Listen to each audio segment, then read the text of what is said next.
Let's see. How could let's see. How can I begin this morning? Oh yeah, I know what to do. Dear South Carolina, as well as Illinois on the men's side, Gino Auriemma, and a few other things from the Final Four draft, and to the Los Angeles Raiders. What the are you doing? We'll explain a bit. Let's go. I can't do it. We'll do it live. Do it live! I'll write it and we'll do it live! Mister, will you please wake up, wake up, wake up, wake up, wake up?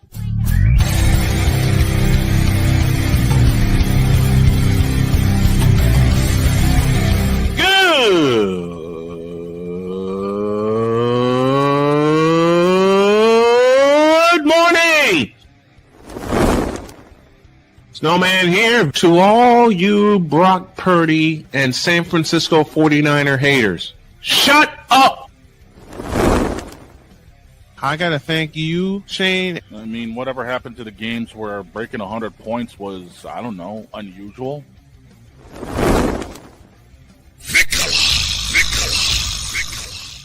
There was one word to sum up the All-Star weekend. Trays. Cause we take this job so serious. Splash Brothers, yes. Ray Allen, replace him with Steve Kerr. Reggie Miller, yeah.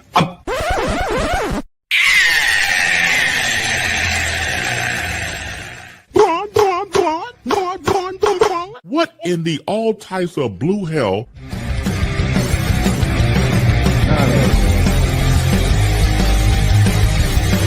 Oh, yeah.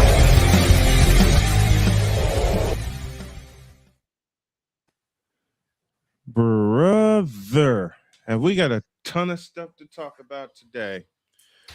Good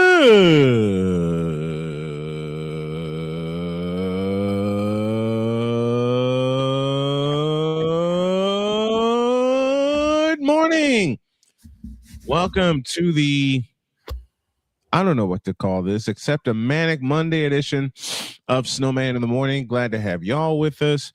Victor Locke is here with us from Chicago. We'll be joined by Chris Dietz in a little bit. All Victor, right. how are you this morning, my friend? Oh man, you know what's funny? I've actually started using it in my Teams chat. In my Teams chat, I've used "Good morning." I don't know what year I started doing that. I'm not sure. I don't know what year. I think it was year 5 when I started using a version of that. Okay. Yeah, it was the year. I know it was before I left Mom's house. Yes. It was before I left Mom's house when I started using a version of that because my good friend Josh Lopez would hang out with us. I'm gonna see if he can hang out with us again. All right. Anyway, first hour presented by Fanatics, officially licensed everything. We're at 13 past the hour because I dozed off in this chair again, and me and the boys were in the back just shooting the ish. It's like there wasn't the Broncos and Raiders game on. No. I got one worse than that. It was like the Broncos and the Colts from 4 years ago. Oh, the game that never ended and everyone wanted it to. I wanted it to end at halftime. Lauren Betts and the UCLA Lady Bruins are the national champions. Congratulations to them. I have a question for Dawn Staley. But first, I have something for Gino Auriemma, and it looks like this.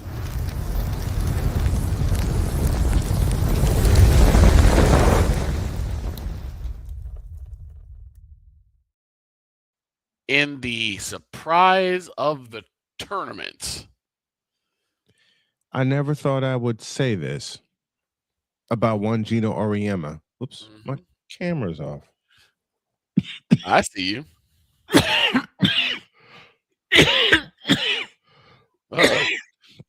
Excuse me. Gino Auriemma, what the hell was that? What was that tantrum at the end of the game because your team got socked in the mouth and kicked in the ass? And we were just singing that. They were just singing Gino's praises this past Friday I mean, with the lovely couldn't Allie. you have walked out with a little bit of class? A little bit of grace. Huh? You've been here before. Could you walk off the floor, shake Dawn Staley's hand, tell her nice job, and walked off with a little with just a teensy bit of class? You didn't have to go and pull a full LeBron. That was James, just bro. more. You didn't have to pull a full LeBron James for that. You didn't have to do that at all. No. Okay. I realize you're frustrated because South Carolina put the clamps on you. South Carolina. I realize South Carolina out hustled you. They outmanned you. They outplayed you. Yeah. Yeah. I mean, What? No, that's not what happened.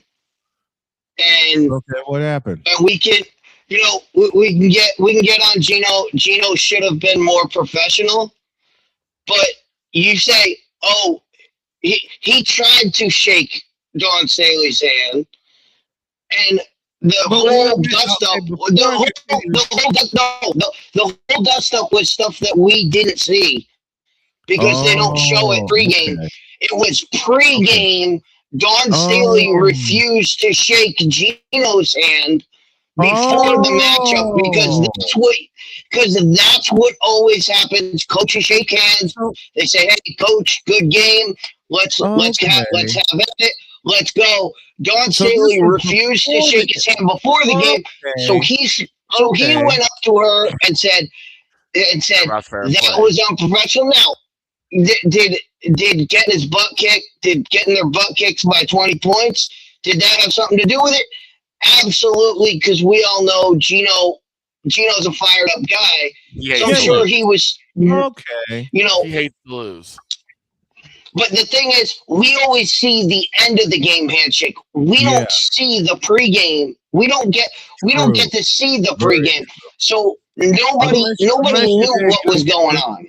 Unless you're there in the facility, you don't get to see the pregame. So it was the pregame that had him pissed off, not the postgame. Right? Am I saying this correctly? Okay, then you know what? Given that, it doesn't excuse what he did. I mean, right. You're Gino Auriemma. You've been there 9 million times. Like, every camera in the building is on you. Looking at you, yes. Like, you need to be better. You need to be better than that because you're Gino Auriemma. That's what said. But then you know what? Nothing was better than watching Dawn Staley break down and play victim after the game, and nearly coming to tears because Gino Auriemma, yelled at her or whatever. Give me a break, Dawn. You've been a basketball player. I'm sure you've heard worse. While playing any backyard court, I'm sure you've heard worse than. So don't stop with the crocodile tears, and then UCLA comes out and puts a foot in them. So you know what? Like I said in the chat, gives her a real reason to play victim. Like stop with the false victimhood. You didn't get like admonished. Like Gino came out, he apologized, said he should have acted better, and we all agree he should know what he's doing. But at the same time, Dawn Staley, have some thick skin. You're in the coaching game. Like this is what happens. It's basically of both hands are just equally dirty. So it's both sides, not just one side. Okay. Because the part that Dietz brought up about the pregame ritual, that I missed. I totally missed that. Excuse Gino Auriemma? No, it doesn't. I'm gonna say this. It's a situation of both sides are equally dirty, but if you're Gino Auriemma, you have to protect your brand. Right. Especially with you being part of a dynasty. We've said this a lot with people like Phil Jackson, like Bill Belichick. When you're the coach of a dynasty, everyone's looking at you to mess up. Yeah. Everyone's looking for you to mess Yeah, up, yeah. and they could take some away from what you do. You have to be on your P's and Okay. Q's. Okay. So, all right. I can allow that. I can allow that because Dietz brings up a wonderful point. And Dietz, I'm so glad you did, and I'm glad I brought you on. I was waiting to introduce you properly, but he was giving me the cue in the back. That part I didn't know. I did not know that it was the pregame stuff. And it's what you said. Both sides are equally guilty. Equally guilty. Yeah. That I didn't see. And I will admit this on the air. I did not see that part coming. I did not. Because in covering games in person, I will say that I have seen teams make the pregame handshake. Yeah. And I understand that. And he's right. He is absolutely right. So for that part I didn't see, and I'm working on like a few hours of sleep and some meds in me. So y'all got to forgive me for being a little bit off. I mean, I missed it. this I happens apologize to everybody. every coaching, at every level. Like, Right. even when I was coaching in high school, like before the game, all of our coaches, even our biggest rivals, we would walk up. Most of us knew each other. Most of the people in the coaching fraternity know each other. Right. So we would sit there before the game and say, hey, start talking about things if we knew the people, have a conversation, and then say, hey, coach, have a good game. We'll see you at the end of this. Like that, okay. That happens at every level before every game. No matter what the circumstance is, you always do that. And to go back to Gino, I mean, we talked about it a couple weeks ago with Allie. Like Gino Auriemma and Pat Summitt, no two people are more competitive, more at each other's throats during the game. They were able to shake hands before and after the games. Yeah, they always did. Even they were able to do it. Mm-hmm. I think that's what Gino. I think that's what Gino expressed. No one knows what was said, but except for Don Staley and maybe the people in the direct vicinity of that. Right. But nobody knows except for Don Staley and Gino Auriemma what was actually said. I'm sure it was something like, "Hey, you're no Pat Summitt. Like, you respect the decorum." Something to those natures of, hey, you're not above the rest of us. Okay. That part I get it now. So does it excuse what Gino did? No, but it doesn't excuse Don Staley either. And Dietz brings up a great point about Don Staley claiming victimhood not once but twice after they beat the hell out of UConn, and then they get beat the hell out of by UCLA. Okay. So you know what? I just got a masterclass in journalism because there were a couple parts that I missed from this man. Passionate. Come after me! I'm a man! I'm 40! Unflinching. Let's go back to losing. Parking was easier. Unrelenting. They're not going to keep him off the field tonight! Totally. This one has a chance! Dietz.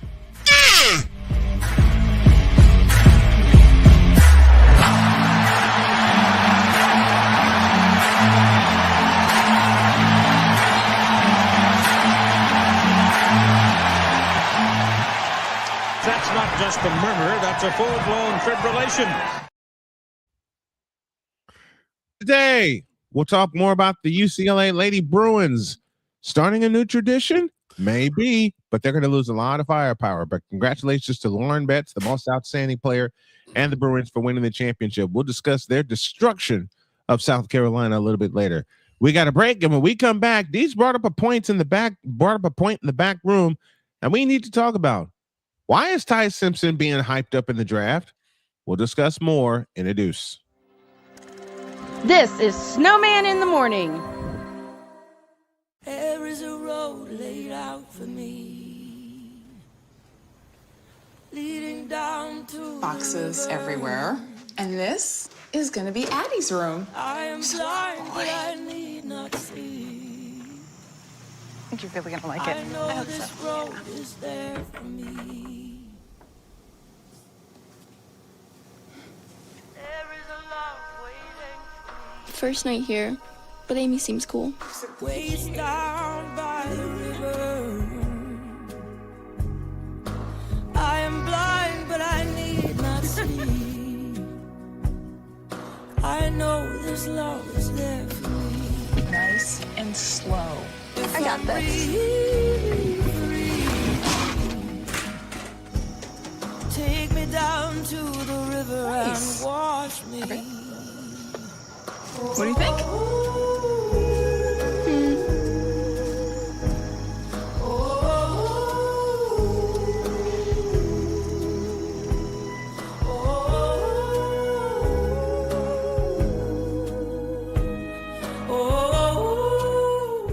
Hey everybody, Snowman here. Looking for the best way to experience live events? Well, SeatGeek has you covered.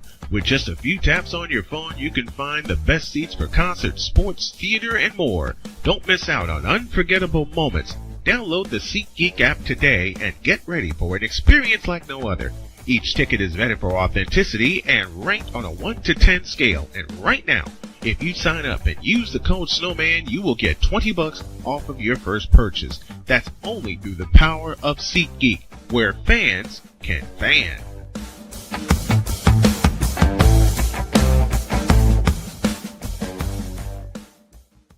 Join Ryan McCarthy. I became a Jets fan because Kurt the Frog was my favorite Muppet because he was green, and the Jets wore green. That's how I became a Jets fan. And Dustin Henry. ESPN is cashing all in on let's pay a few personalities and we'll just kind of fill in the gaps. As they walk you through all of the world of sports from their perspective. The Albany Empire, it's a literal circus. No credentials required. Where, Ryan, say the tag. Where you don't need a press pass to talk sports. Every Monday at 8 p.m. Eastern, 7 p.m. Central. On YouTube and where you can find all podcasts.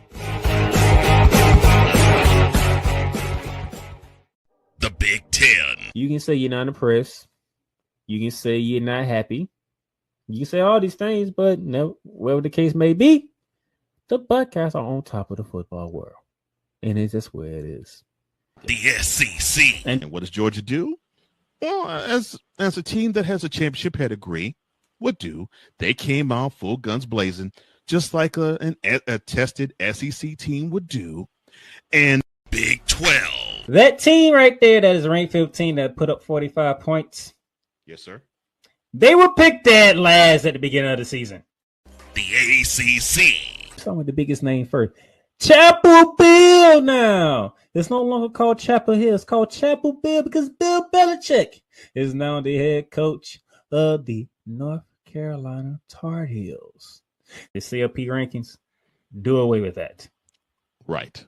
Do away with it. Bring down the gridiron on the Playmakers Blog Network YouTube channel and where you can find podcasts. Because we take this job so serious. And Father O'Shaughnessy need to go to hell. That's what he needs. What did Father O'Shaughnessy do? I quit. We're done here. I'm done. We're out of here. What in the all types of blue hell? This is Snowman in the Morning.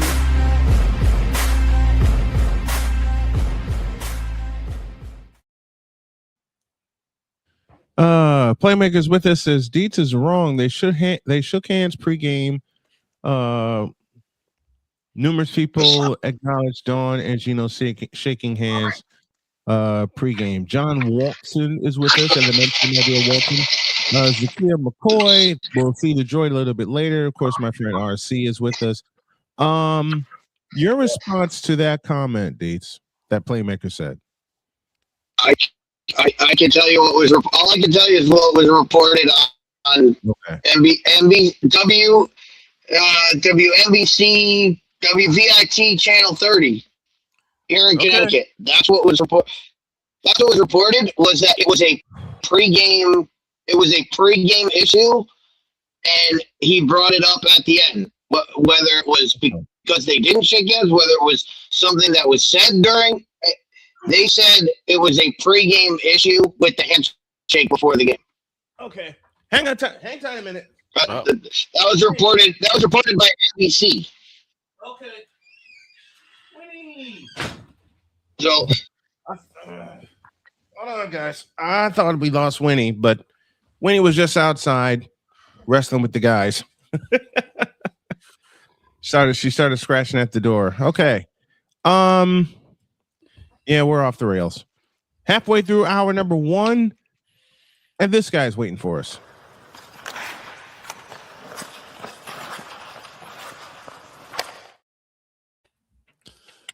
Lord have mercy on my soul. Why? Because I remember distinctly when we were making our picks for the women's side of the bracket. I really, really wanted to say, oh, well, I think UCLA will do it.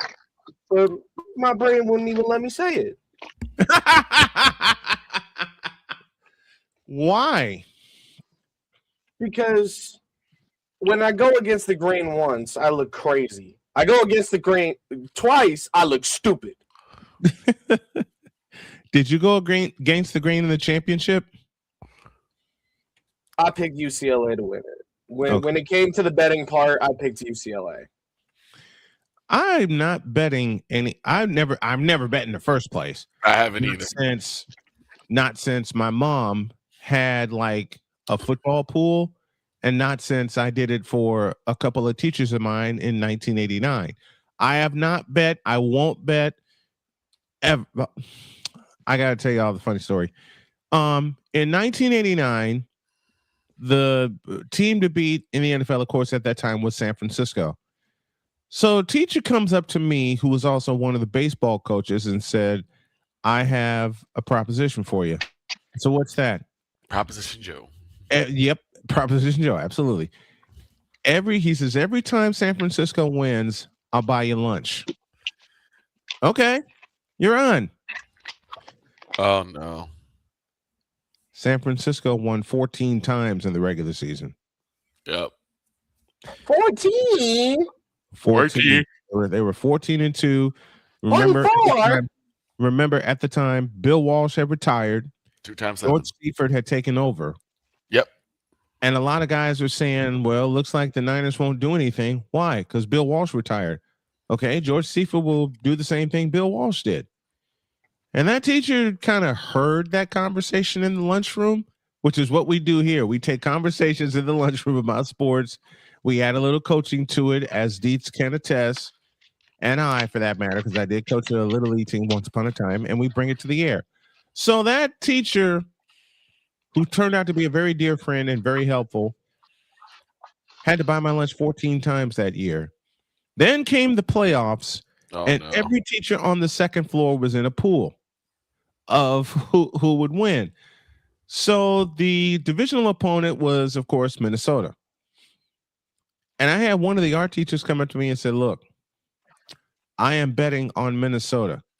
I looked him in the eye and I said, don't do that. And he says, why not? Minnesota's got the team. Yeah, San Francisco's better. And I looked at him and I said, are you really going to bet against the 49ers? He wrote his pick down and he said, Minnesota. I said, okay, I'll make you a bet of my own. What's that? If Minnesota wins, I'll buy you lunch. If San Francisco wins, you owe me lunch for a month. You're on. Yeah. San Francisco scored 41 points. And that teacher was so playfully mad at me for the next month. Yep. I walked home and my mother says, why are you smiling so big? I said, the same reason I won you money in the playoff pool. She said nothing after that. I know she did. Then came the NFC Championship, of course, at the time against the Los Angeles Rams. Now, I can honestly tell you that the teachers were split on this one. Some actually believed, and I'm gonna make Dietz laugh. Dietz has ridden shotgun with us for 9 years now, gonna be 10 come Labor Day. Dietz, some people actually believed in Jim Everett for that NFC Championship game. And they came to me and not Jim Rome. And not Jim Rome. Right. Some people actually believe in Jim. That was the end of Jim Everett. You remember that incident. And they started whispering to me saying, how much of a chance do the Rams have? Absolutely none. They're gonna get I said to one teacher who hung out in the computer lab with us one day, I said, they're gonna get swallowed up like the ghost on Pac-Man. Why did I say that aloud? No chance with Chris Everett at quarterback. No chance. Right. Said Chris Everett. You wrong, Dietz. Dietz is foul for that joke. That's one of the best. That's one of the best moments in journalism. Yep. Call me Chris again. You won't do it. Okay, Chris. Bam. And it built Jim Rome a career. He made a career off that one interview. Right. Milan Pacheco and Napoleon Dynamite with us. I said, you actually believe in Jim Everett? They said, yeah. Why are you doing this? Then money started being discussed, and there was a strict rule. Just a moment. There was a strict rule in the school that I did not know about. And the rule was no student can collect any money off of the football pool. I better do this properly. No student can collect money off a football pool. That's a lie. Right. Because half the kids in there knew about it. They just didn't want to attack it because there could be what's the last word in John Wick, in the John Wick series? Consequences. I was the only one brave enough to give them advice. And the NFC Championship, the teacher that paid my lunch every week for a month said, how bad will it get in Candlestick Park? I said, the Rams won't even score a touchdown. I didn't know what the hell I was saying. I go home, and my mother asked me the same question. How bad will it get on Sunday? I said, the Rams will not score a touchdown. I said it in school, and I'll say it here. The Rams ain't going to score a touchdown on Sunday. You said, quote? I did. I said, quote. The Rams will not score a touchdown on Sunday. Close quote. And what happened? The glare on my mother's face after the Niners chip, chop, and fricasseed the Rams 30-3. And remember, the Rams scored first in that game and never scored again. My mother walked up to my room and glared at me and said, I hate you right now, while she's laughing. I said, Mom, why do you hate me? Because you were right. The Rams didn't score a touchdown in the game. Why do you hate me? Why? What'd I do? You know what I told my mother? I said something with Dad in earshot that she never forgave me for. And I'm going to make a clip of this. I told her, quote, what did I say? What did I say? And she said, shut up. Exactamundo. Shut up. Then came the Super Bowl 2 weeks later. And that same week was the science fair. Dear Lord in heaven, I made I did my research, compiled my research, made my project, but I needed something flashy, or so I thought. So what does old snowman do? I put about 3 pieces of, you remember, Victor, you remember the old flimsy poster board that was like 39 cents at a store? Yep. I remember.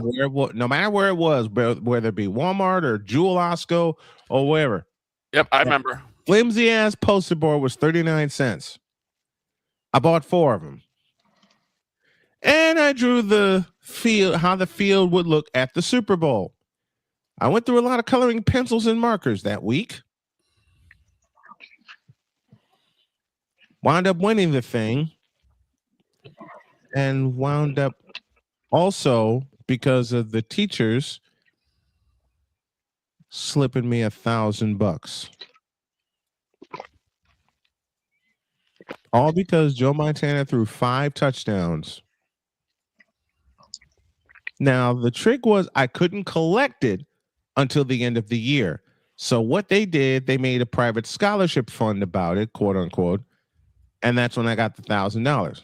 Did I tell my parents about this? Not a chance.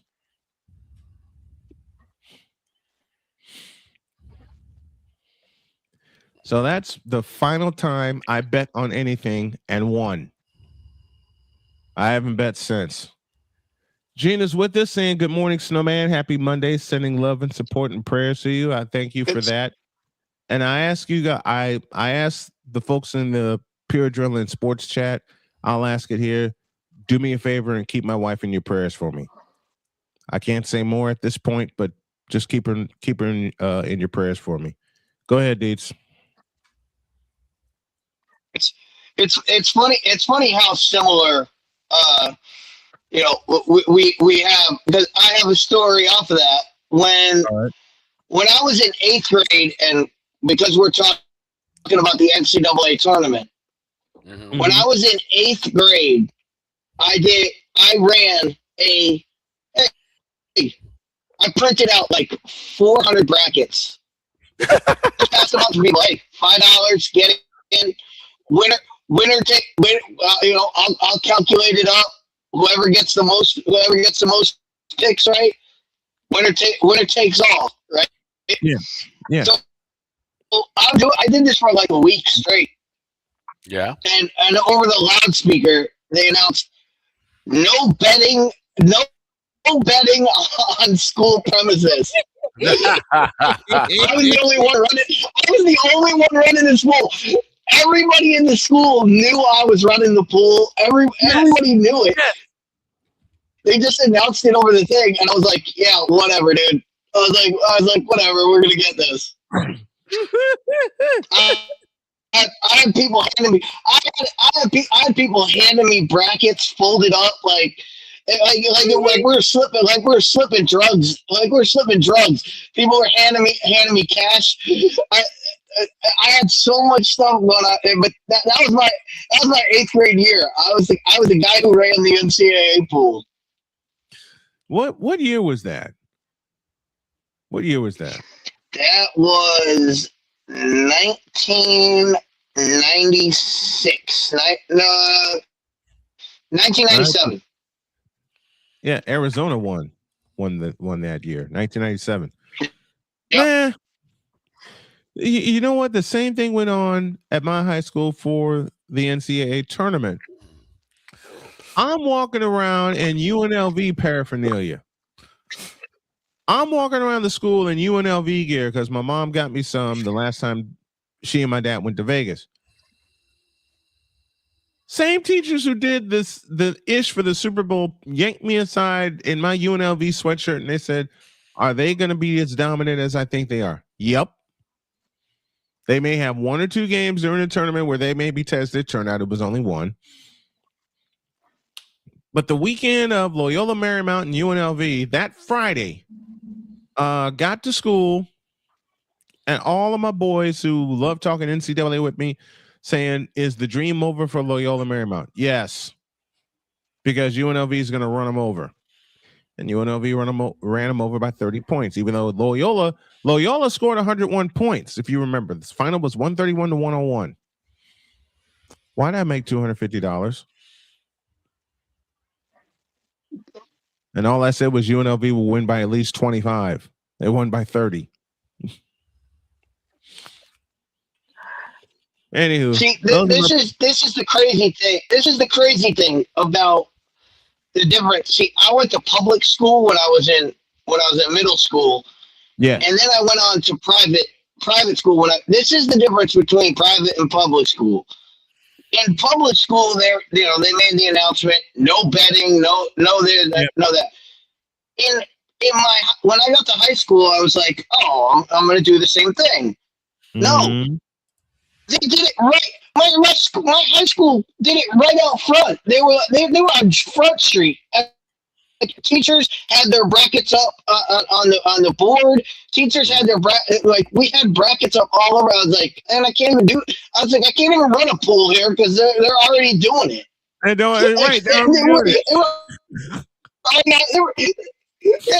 already knew everybody was going to be doing it anyway. So school was like, hey, why don't we just do it? Where public school was like, oh, you're not allowed to do this, and we're like, we're going to do it anyway.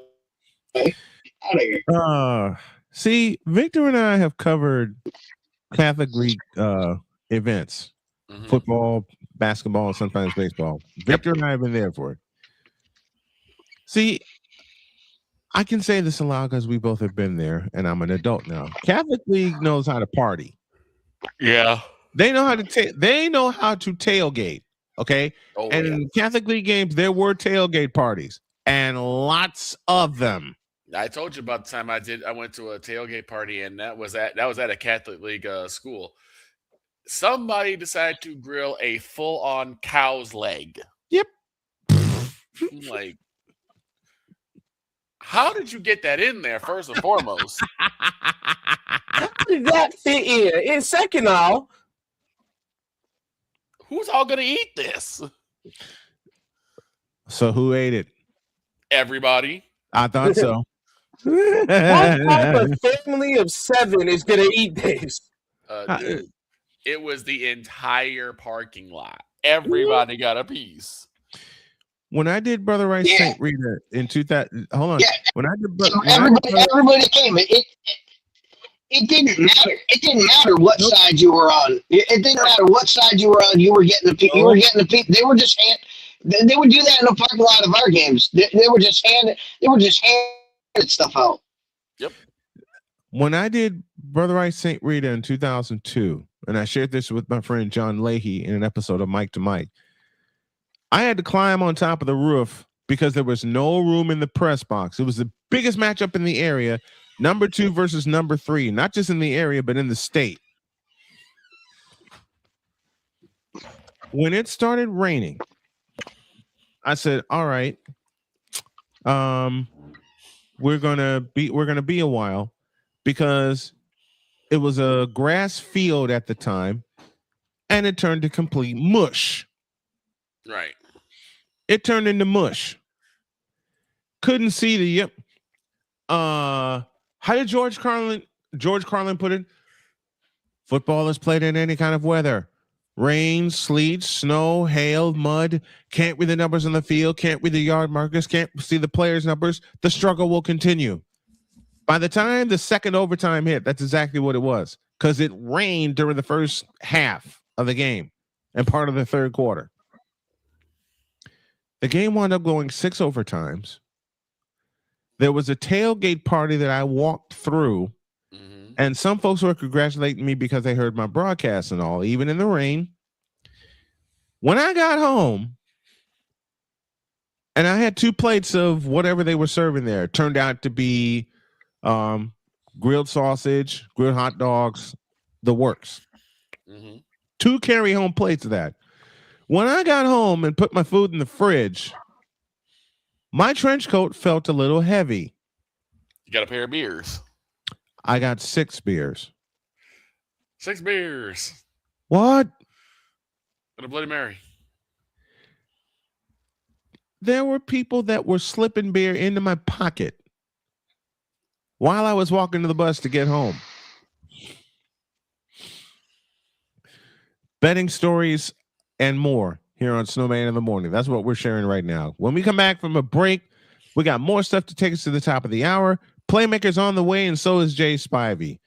This is the twisted, tripped out, tripped up, Manic Monday edition of Snowman in the Morning. Back in the deuce. This is Snowman in the Morning. There is a road laid out for me. Leading down to Boxes everywhere. And this is gonna be Addie's room. I am blind, but I need not see. I think you're really gonna like it. I know this road is there for me.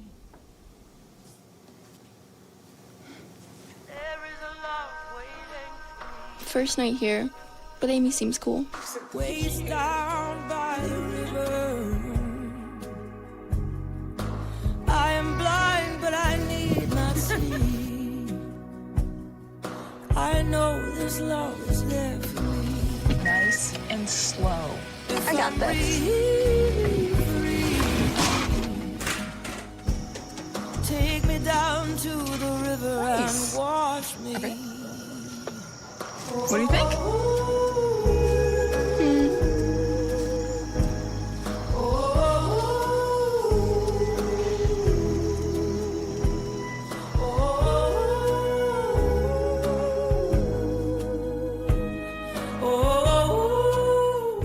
Hey everybody, Snowman here. Looking for the best way to experience live events? Well, SeatGeek has you covered. With just a few taps on your phone, you can find the best seats for concerts, sports, theater, and more. Don't miss out on unforgettable moments. Download the SeatGeek app today and get ready for an experience like no other. Each ticket is vetted for authenticity and ranked on a 1 to 10 scale. And right now, if you sign up and use the code Snowman, you will get $20 off of your first purchase. That's only through the power of SeatGeek, where fans can fan.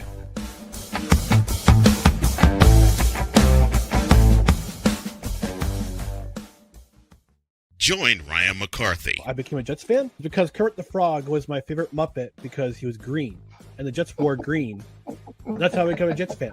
and Dustin Henry ESPN is cashing all in on let's pay a few personalities and we'll just kind of fill in the gaps. as they walk you through all of the world of sports from their perspective. The Albany Empire, it's a literal circus. No credentials required. Where, Ryan, say the tag. Where you don't need a press pass to talk sports. Every Monday at 8 p.m. Eastern, 7 p.m. Central.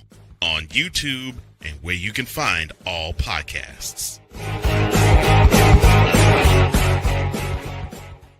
The Big Ten. You can say you're not impressed. You can say you're not happy. You can say all these things, but no, whatever the case may be, the Buckeyes are on top of the football world. And it's just where it is. The SEC. And what does Georgia do? Well, as a team that has a championship pedigree would do, they came out full guns blazing, just like a tested SEC team would do. And Big 12. That team right there that is ranked 15 that put up 45 points. Yes, sir. They were picked dead last at the beginning of the season. The ACC. Start with the biggest name first. Chapel Bill now. It's no longer called Chapel Hill. It's called Chapel Bill because Bill Belichick is now the head coach of the North Carolina Tar Heels. The CLP rankings, do away with that. Right. Do away with it. Bring down the gridiron on the Playmakers Blog Network YouTube channel and where you can find podcasts. Because we take this job so serious. And Father O'Shaughnessy need to go to hell. That's what he needs. What did Father O'Shaughnessy do? I quit. We're done here. I'm done. We're out of here. What in the all types of blue hell? This is Snowman in the Morning.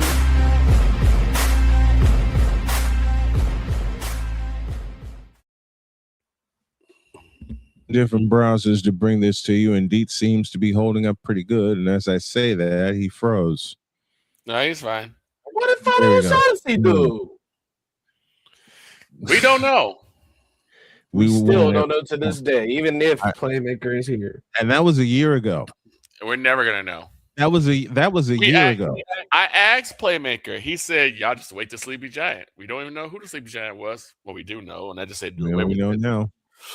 Speaking of the Playmaker, he says he will see us a little later. Okay. Jay Spivey will also join us during hour 2 of this afternoon's game and this afternoon's broadcast. I beg your pardon.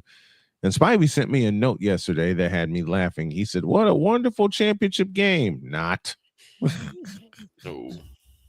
Well, we'll discuss all that during the second hour. Meanwhile, to close hour one, I think I have Droid's bump back because we take this job so serious. I think I have Droid's clip that I'm going to use. okay. And that is? And I have to tell you it's a toss-up. It's either his reaction to Dietz saying Kansas is shooting 3-pointers when they should be throwing touchdowns, or the incident where he put the gallon of milk in the cabinet and a cup of milk in the refrigerator. I put the milk in the cabinet, put the glass of milk in the fridge. You know you're sleepy when, right? Right. You know you're tired. You know you're extremely tired. That's how I woke up this morning. Jody had to get up and go into work early. She's still listening to us via the headset while she's working. Good morning, honey, and I love you. That's how I woke up this morning, because I was in severe pain because we did a lot of moving this past weekend. Right. So I took an extra round of gabapentin, and I coupled it. You ready for this, Victor? Yeah. I coupled it with Benadryl. Oh. Well, now, why'd you go and do that? I have no idea why you did that. I needed to sleep. There are better ways to sleep. Yeah, let me match you. That's basically like saying, "Oh, you know, it'd be really nice. Let Mike Tyson knock me out." Right. That's how I felt, because I put in my earbuds and I started listening to Sagat's theme music. Oh God. Yep. And was gone. Sleep Aid Central. I got a kiss from Jody. She snuggled with me. I had Sagat in my ear, and I was a goner. Speaking of Sagat, I got a question for y'all, and I've asked this before, and I want to see if the chat will participate with us. And good morning to the chat, and thank you for sticking with us on this made-up Monday. In a certain game that we love talking about here, when you hear this, what character are you choosing? For me, it's Ken. Ryu. What about you, Deeds? When you hear that music, which character are you selecting? Zangief. I can see Dietz doing the Zangief spinning pile driver. Like it's nobody's business. Deets, you're muted, buddy.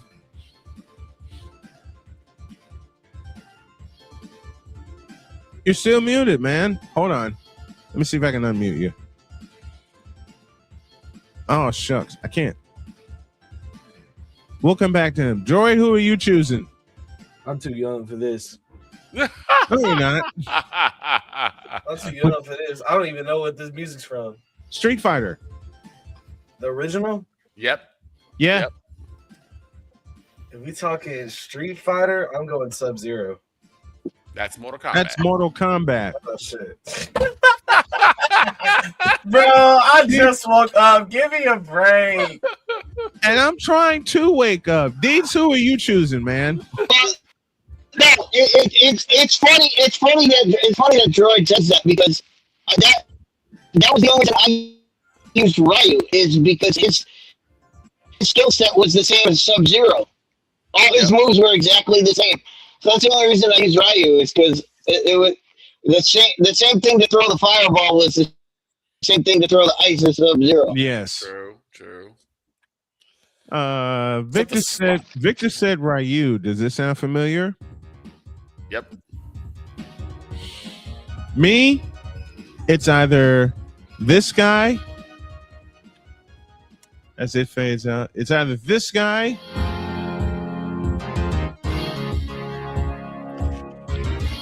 or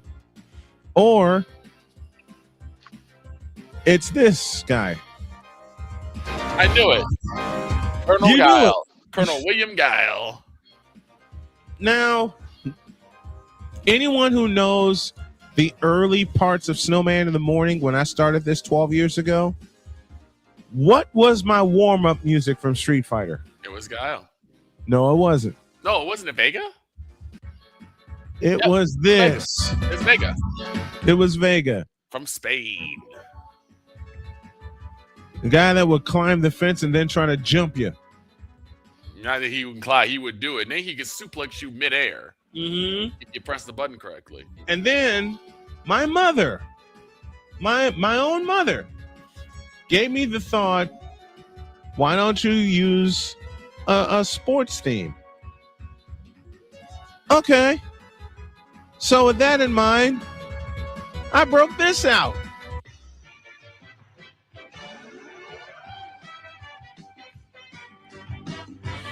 This was the predecessor to the NBA on NBC. This is the NBA on CBS. CBS sports coverage of the NBA Finals is brought to you by Hooked on Bronix. Shut up! You know what? You know what?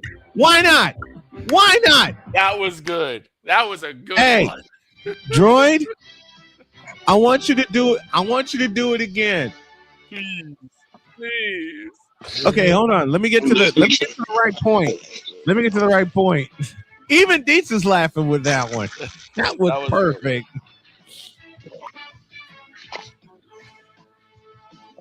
I have this on loop when I'm in production almost every time. All the time. All the time. CBS sports coverage of the NBA Finals is brought to you by Hooked on Bronix. When you start talking like an idiotic bronzexual, Hooked on Bronix can set you right. Call 1-800-YO. I'm Ray NZPL, and I approve all this. Oh my god. No, I haven't played that. I haven't played that time or two on this show at all. Ray with the broken hat. Hat broke to the side and everything. Everything. He may appear this week. Oh, Ray. May being the operative word.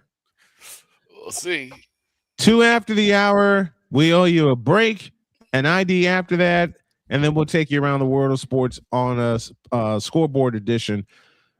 On our scoreboard edition presented by Invader Coffee. Hour 2 begins in a deuce. This is Snowman in the Morning.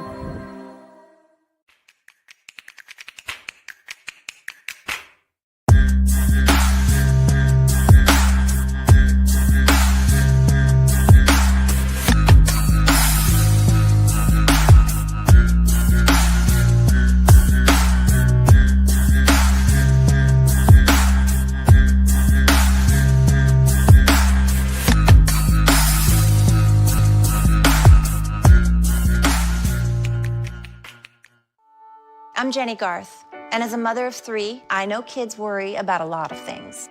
Getting enough food to eat shouldn't be one of them. But here in America, that is a real worry for 1 in 5 children. Even though we are one of the most food-rich countries in the world, 15 million children don't know where their next meal is coming from. This is unacceptable, and something the Feeding America nationwide network of food banks is working to solve. Instead of accepting that our country lets billions of pounds of surplus food go to waste every year, Feeding America has made it their mission to help families in need by rescuing this food. Through food pantries and meal programs, the nationwide network of food banks provides more than 3 billion meals, serving virtually every community in the United States, including yours.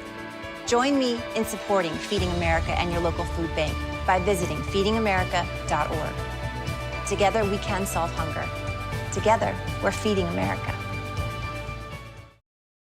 My mother was always very familiar with her neighborhood, but one day she stopped at the stop sign for much longer than usual. And she didn't know whether she should go forward or turn, and she wasn't even really sure where she was at. It was very unsettling for her. I felt so much better after my son told me Mom, I don't want you to worry or be afraid. I'll be there for you, and we'll figure it out. Cause we take this job so serious. I don't have a suggestion as to anything but keep the bitch. Keep her. If she does not, Wow. What in the all types of blue hell? This is Snowman in the Morning.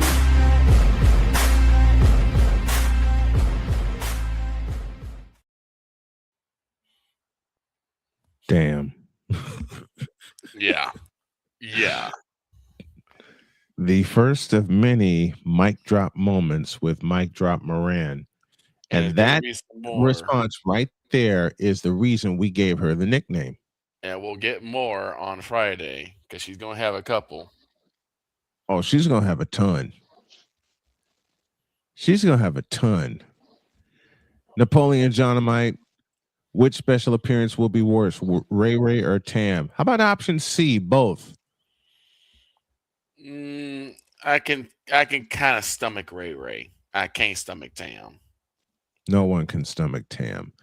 He says, if Ray Ray returns while Vikala is on, we get an official return of Infinity Trash. You get a war is what you're going to get.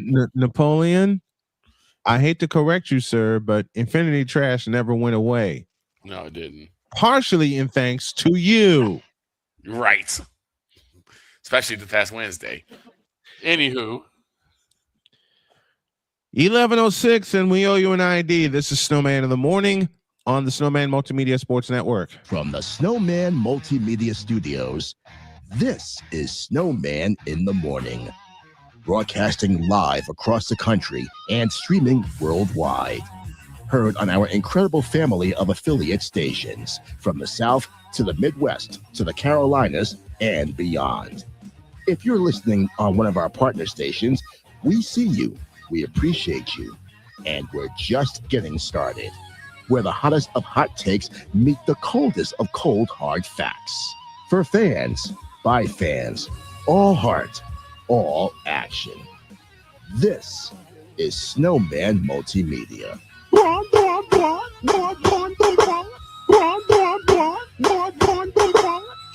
on smoke! I am too old for this bull. I'm the juggernaut, bitch! Oh, hell no! I ain't got no time for this bull.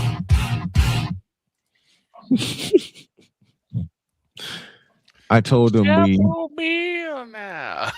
I told him we worked him into the bump back. The ID. Yeah. And he started cracking up. He says, which sound did you use? I said we used them both. Oh, Mr. BGS? Yes, sir. The master teacher himself. All right. Time for something we're going to reincorporate into the program.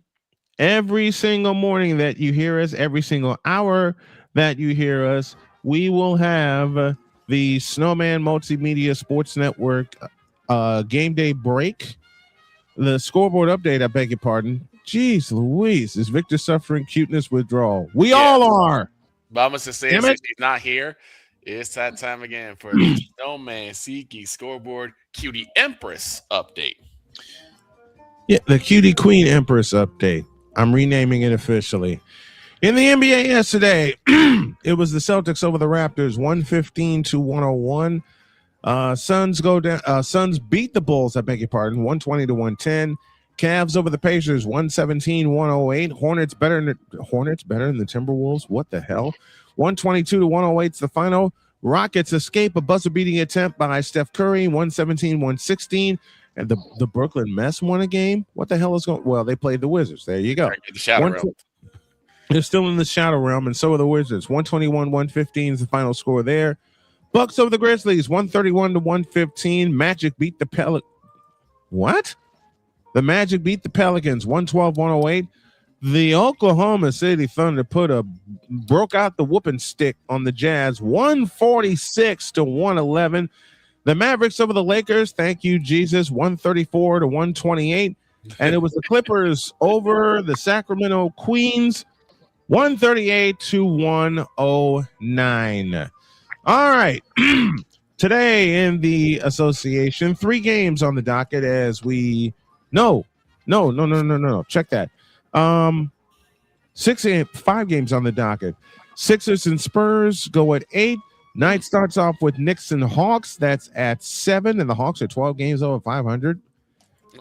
Well, Trey Young getting gone help them. Yep. Pistons travel to Orlando to face the Magic with playoff implications. Cavaliers and Grizzlies going at it in Memphis. And the last game of the night, the Portland Jail Blazers taking on the Denver Nuggets. And yes, I said it right, the Portland Jail Blazers. An old joke from back in the day, and Victor recognizes that. Yes, I do. Major League Baseball yesterday, it was the Dodgers coming back to beat the Nationals 8-6. Our White Sox swept the Blue Jays. What? Wow. They shut them out yesterday, 3-0. A walk-off for the Athletics in the 10th inning, a 3-run walk-off. They take 2 of 3 from the Astros and beat the Astros 12-10. Mets over the Giants 5-2. Angels beat the Mariners in 11, 8-7. It was the Cardinals over the Tigers 5-3. The Cubs over the Cleveland Indians, that final 1-0. Say what? The Cubs are winning 1-winning games? What? I said the Cubs are winning 1-run games? What? I said the Cubs are winning. What? Pirates over the Orioles, which makes Dr. DeLay happy, as well as a few other Pirate fans I know. 8-2 was that final. Marlins over the Yankees 7-6. Tell me how that happened. The Marlins have a good lineup. That's how that happened. Padres over Shane's Red Sox. Sorry, Shaner. 8-6. It was the Brewers over the Royals 8-5. Rays over the Twins in 10, 4-1. Reds over the Rangers 2-1. Rockies better than the Phillies 4-1. Diamondbacks beat the Braves in extras 6-5. And in the second game of the doubleheader, the Indians came. Why is I'm looking at Playmaker's comment. Why is Orlando in the postseason? Yeah, exactly. it was the Indians over the Cubs. That final was 6-5. Quit, Playmaker. I'm trying to be serious, and you ain't letting me. Doggone it. All right. Tonight.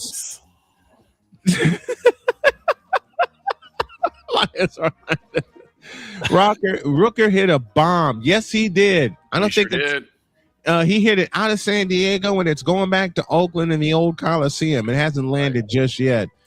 Today in Major League Baseball, it's the Cardinals taking on the Nationals at 3-6. Dodgers take on the Blue Jays in a World Series rematch, and that's at the Sky Dome. 7:07 is the first pitch. At 7:40 Eastern, the Orioles come to the White Sox, who have won 3 in a row, looking for 4. I'll have that game, and our pregame is at 7:25. First pitch, 7:40. It's the Mariners and the Rangers at 8:05. 8:40, the Astros travel to Colorado to see the Rockies. Phillies go out west to see San Francisco at 9:45. Cubs and Rays kick off the action at 4:10 today. Royals and Indians at 6:10. 6:40 sees the Reds and the Marlins. Padres and Pirates at 6:40. 6:45, Brewers and Red Sox. Go Brewers. Tigers and Twins at 7:40. Who cares? And the last game of the night is in California with the Braves taking on the California Angels. That's the Snowman Scoreboard SeatGeek Cutie Empress update, brought to you by SeatGeek, where fans can fan.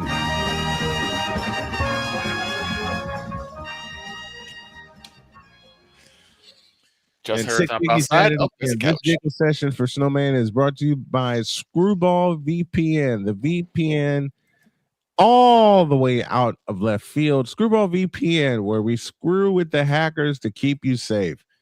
You know what? I wish that actually existed. I'm dead serious. I wish that actually existed. Playmaker again. Can I throw a curveball in here? Curveball incoming. Go for it. Curveball, Deets. How dumb is the NBA to play games tonight? When the national championship. Over 75% of your audience is going to be watching the national championship game. Playmaker, he said I was hoping you'd call the national championship game tonight. Playmaker, I will have ears to that. Trust me, I got it planned out. I will have ears to that game. Like, why? What? The championship game is always on Monday, and the NBA. It's not like you're in. It's not like you're in like some kind of. Yeah, you're in game like 78 out of 81. You could play these games tomorrow, and it wouldn't make a difference. He was about to say a bad word. None of this makes sense. None of this makes sense. Why even play games? Give the college game its championship game. Give it its platform. Let it play out, and then you just play the next day. You already played. You have 82 games. You don't need to play on championships Monday. Speaking of the national championship, it is tonight. The season ends on the. Here's your answer. The season ends on the 12th, and the play-in. Who cares about the play-in? Begins on the 14th. Who cares? It's the play-in tournament is as stupid as the in-season tournament. Hey, there are plenty of Hornets fans that are really looking forward to the play-in. I am not one of them. Well, you're not a Hornets fan. It should be 1 through 8, and that's that. National championship tonight is at 8:50, and I will have ears to this, so it'll be a dual stream tonight. UConn and Michigan. UConn 34-5, Michigan 36-3, and I'll throw a curveball of my own. It's on TBS instead of CBS. You want to talk about giving it its own platform? As long as I have been watching men's basketball, the national championship game played on CBS, correct? Yeah. Now they put it behind a blank. Give me this button. Matter of fact, in lieu of Gino Auriemma's action, here is where'd it go? It moved. Somebody extinguished the hot seat. Playmaker, did you do that? Nope, he didn't. Nope, the hot seat is real. Here's the hot seat for real, right here.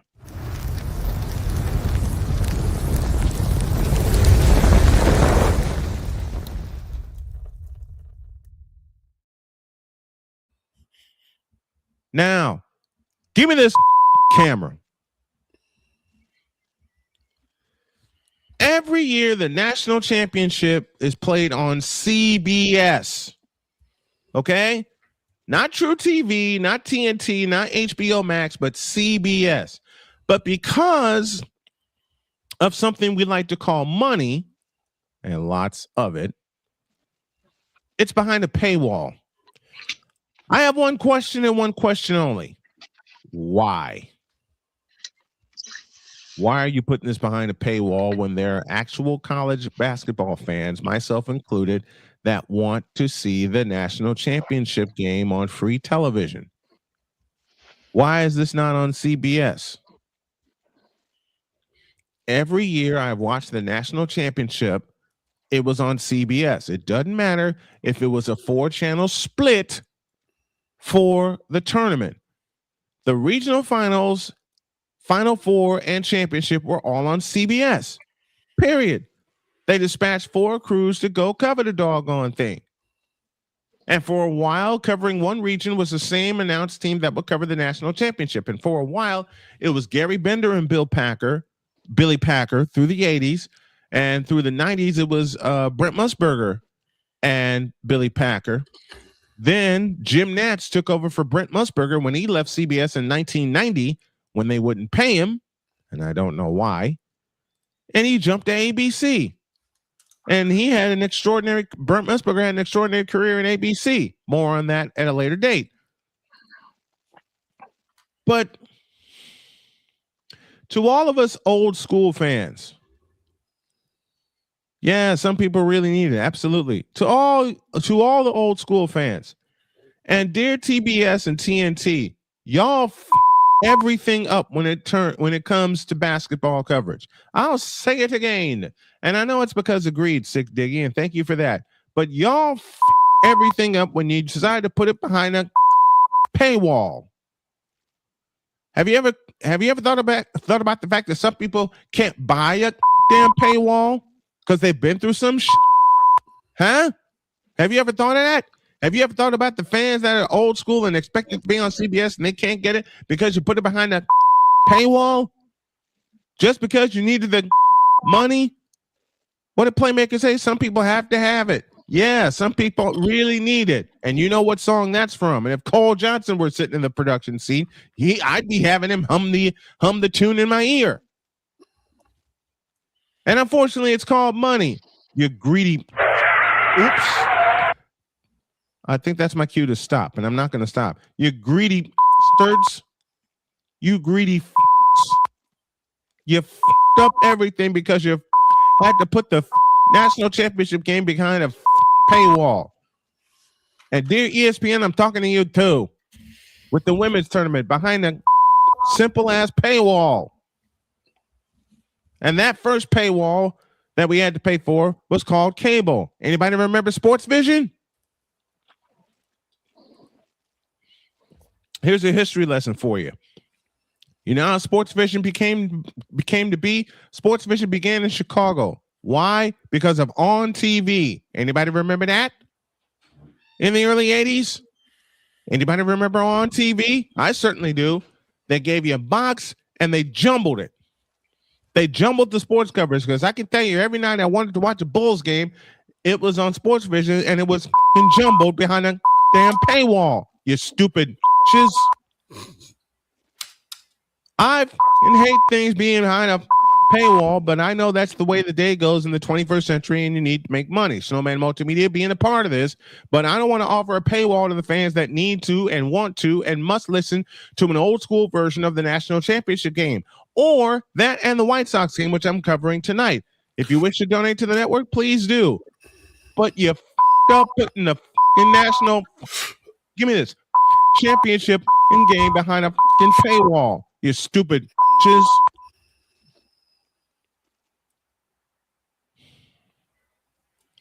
When are you going to be nice to the fans and put the games back on CBS exclusively? They got the crews. They got the people. And if not, hire me and Victor as announcers. We'll cover some of the games for you in the tournament. Hell, I'll bring Deets with us and have him on the sideline. Hell, bring Droid with us. I'll have him cover the other sideline. We know what we're doing. Maybe that's the problem. You bring in cheap labor that don't know what the they're doing about a damn tournament game.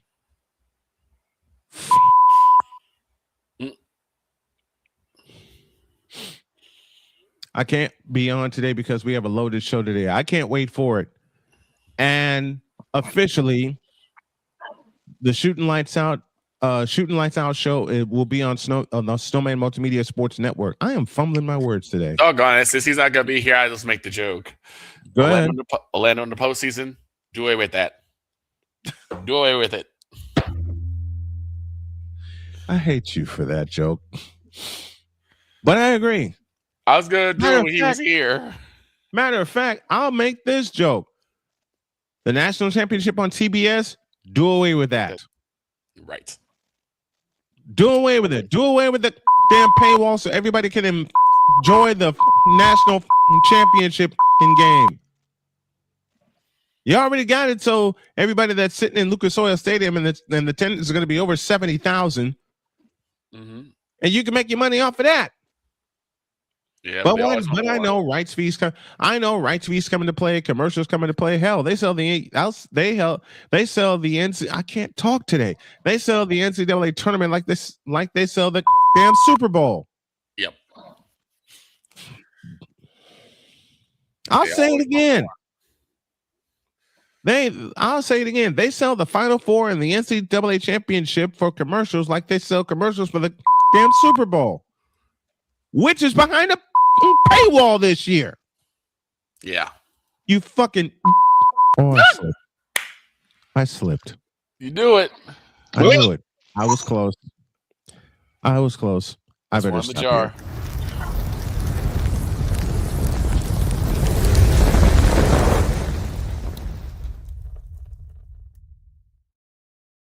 Look at the sign, son. Look at the sign. I know. I slipped, and I'm getting yelled at right now. I'm getting laughed at, but I'm getting yelled at. That too. My apologies to all the fans. My apologies to the radio stations airing this show. I slipped. I royally slipped. When you get angry and get this impassioned, it's gonna happen. I know, but I've made it a point, and I made it a point to you guys that we shouldn't swear, even on passionate subjects like that. Here's the problem: is that I didn't rein myself in. I apologize. It doesn't make sense. It doesn't make sense to have so many of these sporting events behind a paywall. No, it doesn't. Which was my whole point. Go ahead, Victor. Because now you're basically drying up the interest in the game. Because now people are going to really be willing to pay out the what for for a paywall. It's only going to bring up maybe half the games that you actually have. They're doing that for cable. They're doing that for cable anyway. Right. They're doing, and you know something that's really messed up. Since we're talking about a paywall, MLB TV has been bought by ESPN, right? Which means there's less availability. You read my mind. And I was leading up to the game that I wanted to watch the tail end of, but I couldn't, and that was the A's and the Astros. Why? It was available on MLB TV, but there is a problem. You got to get behind a second paywall for that. A second paywall. A second paywall. They only offer the majority of games. Right. It's just sad. It's truly sad. It's truly sad.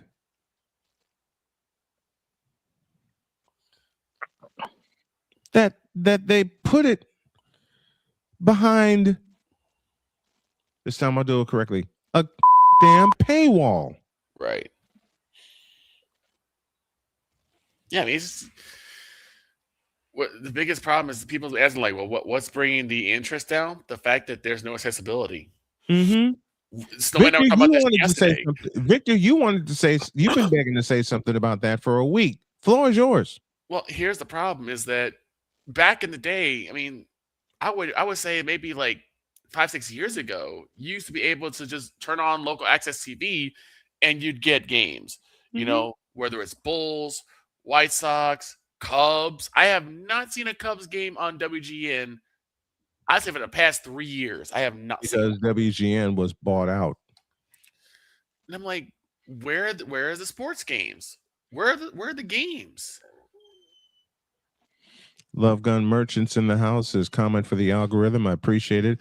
Hey, if you guys like what you see and what you hear, why don't you consider making a donation to the channel via Cash App or Super Chat? We love your comments. It just gets aggravating to see less and less and less sports being on. I mean, that's crazy that you guys live in that area, and you guys aren't getting the Cubs games. Right. Like, Marquee Sports. I remember back when I had cable. I live in Connecticut, and we used to get IGN. We used to get Cubs games. Like randomly, they would play the Cubs. Cubs game just for the fun. Deets. WGN was free. WGN was free around the world, just like TBS was for the longest time. Here's the crazy thing. WCIU has already advertised that they will cover White Sox games. Mm-hmm. The game that Snowman put on, which was the Sox Marlins, Sox and Marlins. I turned on to WCIU, nothing. And nothing. Love Gun Merchant with $1.99 says, chilling in Florida with Miami Malcolm tax. I appreciate that. I just don't understand, like, why can't they make things available so that more? Because if you make it available and people, are getting behind their teams, they may end up, sparing the cheddar for the paywall if you have games that are already available. And ESPN messed up by making some games not available through their package, because I read everything and it advertised and showed me that if you buy an ESPN streaming package, which I did, and which I renewed, you would get every Major League Baseball game available through MLB TV. Turns out it was a fucking lie because I couldn't get the White Sox games on MLB TV. I had to pay sign up for another service for that. Yep. And I couldn't get the Astros and the Athletics either. So they lied when they made that deal. I will say this: getting the NFL that I did on the NFL on YouTube was really good for this season. That was a genius. That was a genius. That was a genius idea. Because it wasn't that expensive, and I was able to catch the games that I needed to catch, even if the games weren't on. That, and that's the difference. Well, let's discuss this a little further right now with where to go. Where to go? I moved it again.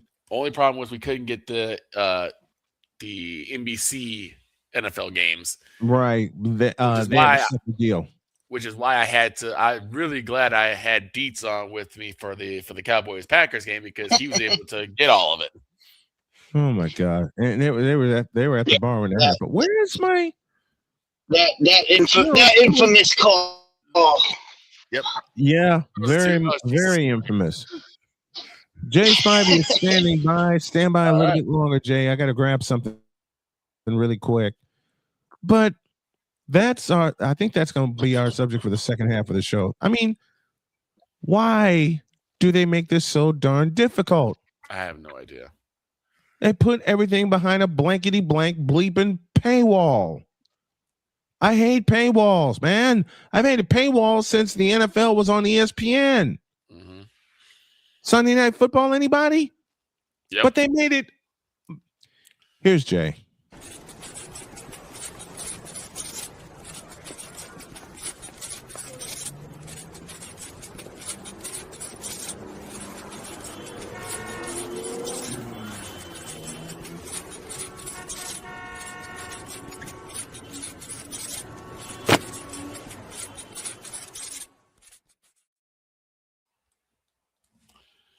Spivey joins us from North Carolina. Good morning, Jay. How are you? What's up, guys? Good morning, Mr. Spivey. We were talking about sports being behind 4 or 5 different paywalls before you can access it. And I gave the example from yesterday that the ESPN Universal package has Major League Baseball games because apparently MLB TV was swallowed by ESPN. That's correct. Which means you're supposed to have access to every single game. That's a lie because I wanted to catch the end of the Astros and Athletics game, which went to extra innings after the Women's National Championship, and I could not access it. You had to buy a separate MLB.TV package, which thank God I'm subscribed to for a year on the house, thanks to T-Mobile. Why are they doing this? You live in North Carolina, and I know some games are not available. Go on, Jay. Go ahead. I don't think it's necessarily an ESPN issue in this case, although there are plenty of ESPN issues, don't get me wrong. Mm-hmm. I think Major League Baseball drastically has to change its blackout rule. It's been needed to be done for years, and they will not do it. What's the blackout rule? Educate me. It depends on what region you live in. So if you live in the Chicago area, then basically the White Sox and Cubs and probably a few other teams out that way are blacked out. So if you got the package, then just blacked out. It's just dumb. It is dumb. If you don't have the Cubs package on your TV or whatever it might be, if you don't have Marquee or whatever the White Sox is, you expect to get it on MLB TV and it's blacked out, what are you supposed to do? And that happens a lot. That happens a lot in with NFL too, because there are certain games now. Right, that's true. This year, but it's not as big. It's not nearly as big an issue as it is in NFL. Excuse me, not as nearly as big an issue in football as it is in baseball. Yeah, yeah. It's just kind of weird that that basically local access has literally no access to any sport, to most sports. This kind of changed when the Braves were on when they were on TBS and the Cubs were on WGN. It kind of changed after that broke. It did. And now baseball's in this old school mentality where everybody, they think they get all these games. Well, for down here, it makes no sense. There are 4 teams down here that are blacked out if they're on another channel. The Braves, obviously, and that's only in part of North Carolina, which makes no sense to me. It only goes to like the central part of North Carolina, which makes no sense to me. None. And then the other one, which they have a network down here, and I've never understood why, but it's something. I mean, I watch it through. Why are the Reds considered a North Carolina area team? I have no idea. And the other two, when I lived there, oh my heavens! Oh my heavens! News. We got breaking news. Oh Lord! I gotta come in with this.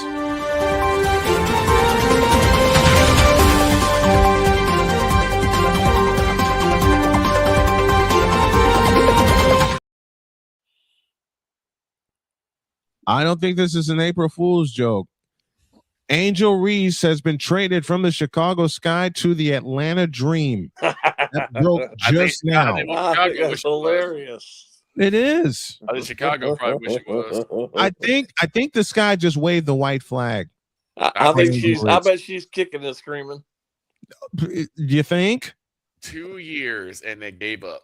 They gave up on well, she didn't give him nothing to work with.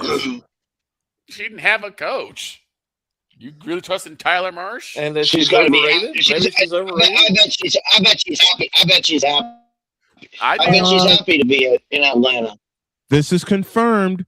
The Sky have traded 2-time WNBA All-Star Angel Reese to the Dream for 2027 and 2028 first-round pick. And we're the Vegas Raiders. This is confirmed. And we're the Las Vegas Raiders, who just signed Kirk 2 Chainz Cousins to 5 years more. I got to ask this to you, Mr. Spivey.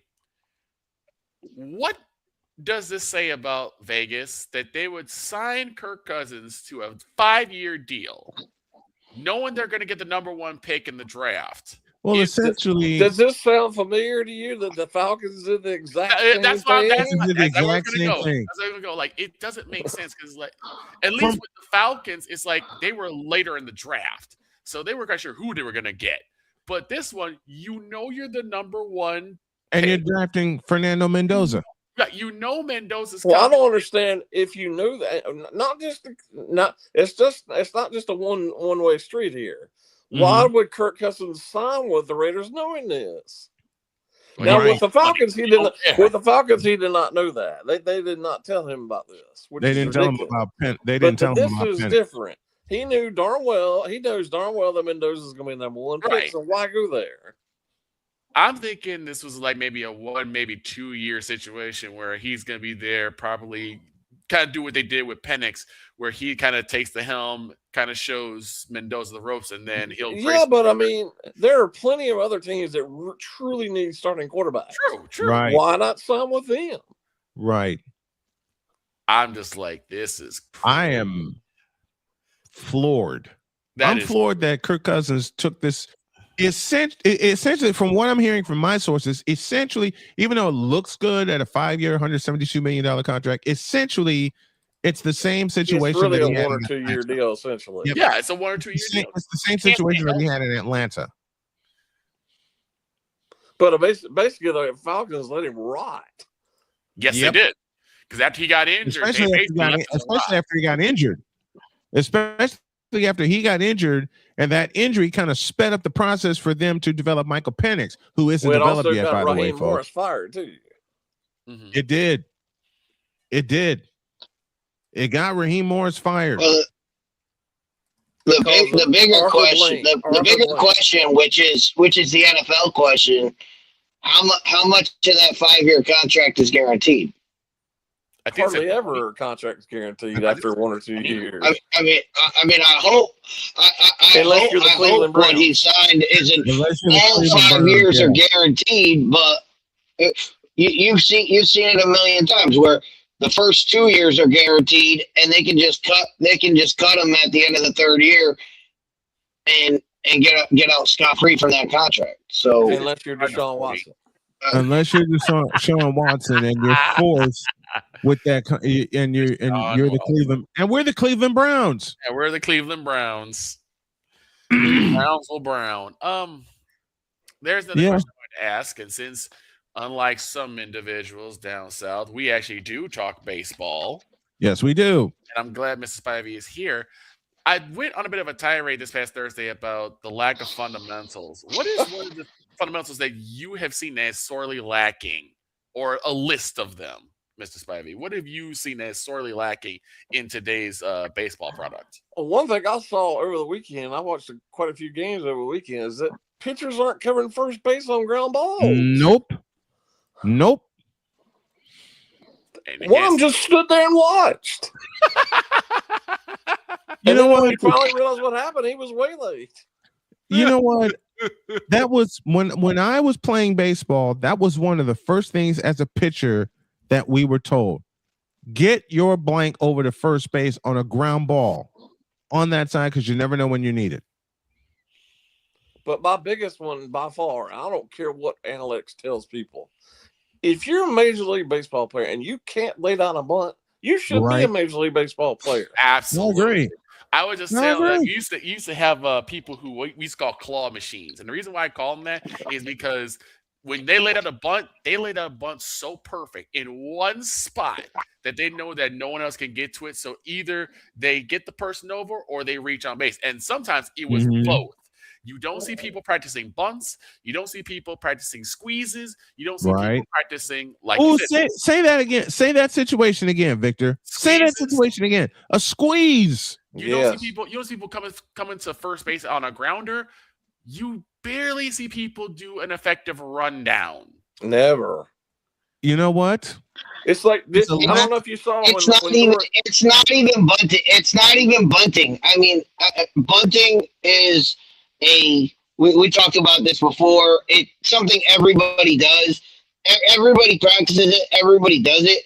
So you can't tell me they can't do it. They just don't do it for reasons I don't know why. But it's not even. It's not even that. It's guys with the bat today. They can't even go opposite field. No, thank you, Deeks. That's the whole reason the shift. That's the whole reason they had shifting. That's the whole reason they banned shifting. Because everybody's swinging for home runs. The whole thing. Guys cannot control the bat. Guys cannot hit the ball opposite field. Everything's a pull. Everybody's a pull hitter now. Run. Everybody wants a home run. The Sox opener. The Sox opener. Yes. Snowman did the call. The Sox got the first run and got the last run, but it's via the home run because they were both on home runs. And I'm going to ask this: is this an analytics issue, or is it just these players? Home runs. The home run. I'm talking about the lack of fundamentals as a whole. Both. A big chunk of it is yes. A big chunk of it is analytics. When analytics was introduced in 1986, thanks to Davy Johnson, he was a genius at that time. Now, as Jay said a few weeks ago, and I know he'll say it again here, it's the overuse. And to go along with that, and this is offensively and defensively, you get hamstrung by worrying about your analytics all the time. Yep, right. You start overthinking everything. You know the position that gets that gets hamstrung the most on analytics. Say it with me, gentlemen. Pitching. Yes. Because you start getting to that 85, 90 pitch range, and they're like, well, I'm gonna just go throw it all out now because they're getting ready to take me out of there. Or you get through the second time in the order, and it's time to take me out. It's time to take time, and that's why pitchers don't pitch the way they used to. They don't pitch for stamina. They don't pitch for endurance. You wouldn't take Nolan Ryan out even when his team gets down 3 or 4 runs, but they come back and double up. Right, because could you imagine if a manager came out and took Nolan Ryan out after 60 pitches? You know, man, Nolan Ryan would argue. He would have cold cocked somebody. Nolan Ryan would have done what he did to Robert Ventura to that several times. Exactly.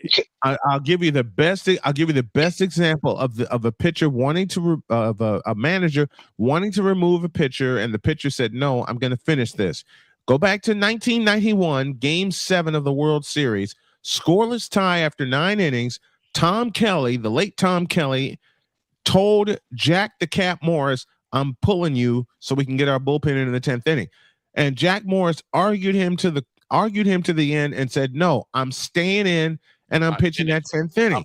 So what happened? He gets a 1-2-3 10th inning, and the Twins win the World Series on what turned out to be a sacrifice fly. As good as that, you know darn well that could not happen today because people don't realize this. Managers rarely manage anymore because they get called down by the general manager during the game a million times. Stolen and they can't take it, and they can't take it anymore. You know, another fundamental, Victor, you read my mind. I'll tell you one. Another fundamental that's been taken away. Another fundamental that's been taken away because of analytics, and the White Sox are starting to bring back because of this 3-game series with Toronto. It's called the stolen base. Oh, what did Deet say? This people ought to do it more. What did Deet say 2 weeks ago? Get them on, get them over, get them in. Get That's 'em over, always get 'em been. in. It's all home run or bust these days. But everyone wants to go for the highlight reel. Everyone wants to go for the long bomb. And it's like, that's fine in small doses. But you can't put your whole effort. A perfect example of that is Arias. Go ahead, Jay. Why is Arias playing for his 4th team in 4 years? He gets on base. I watched him play yesterday. He's always on base. Right. And he can't find And a they team give that up wants on him. He cannot find a team that wants him. Hey, because Urias. he's not a home run hitter. And Luis Urias, we got a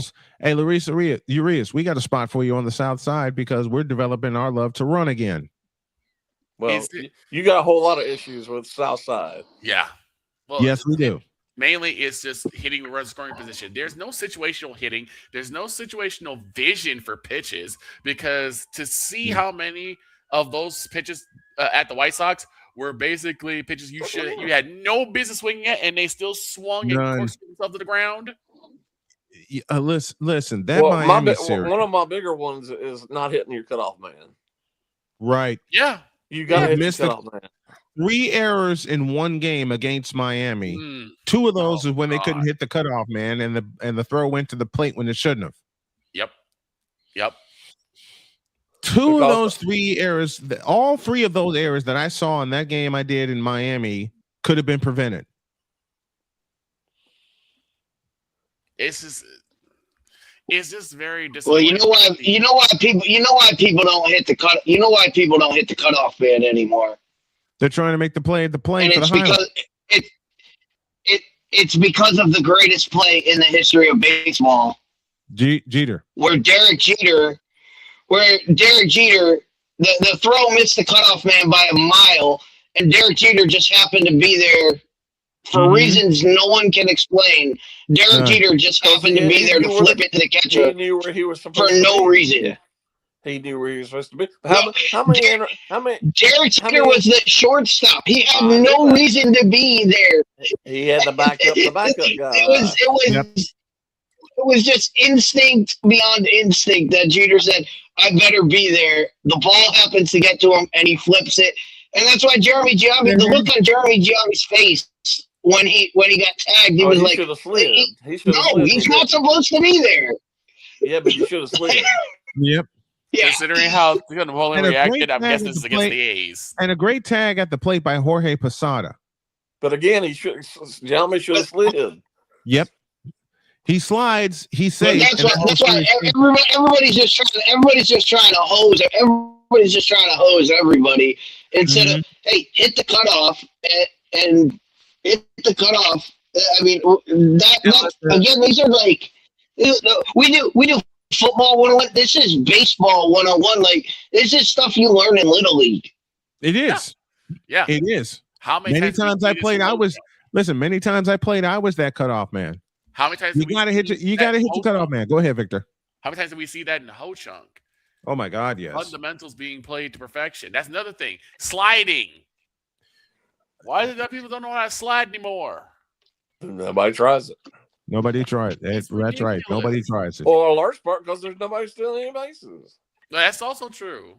It's like no one wants to steal bases. And remember, steal base was a weapon. They're too afraid of getting thrown out and living for another day and trying again.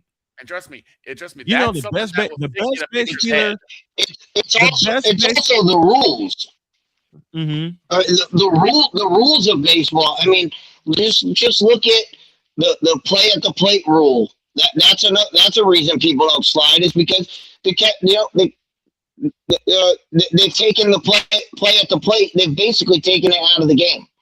Mm-hmm. You know, they've made that rule. They've made that rule about protecting the shortstop or second baseman in a double play. Like, no, the reason you slide is to break up the double play.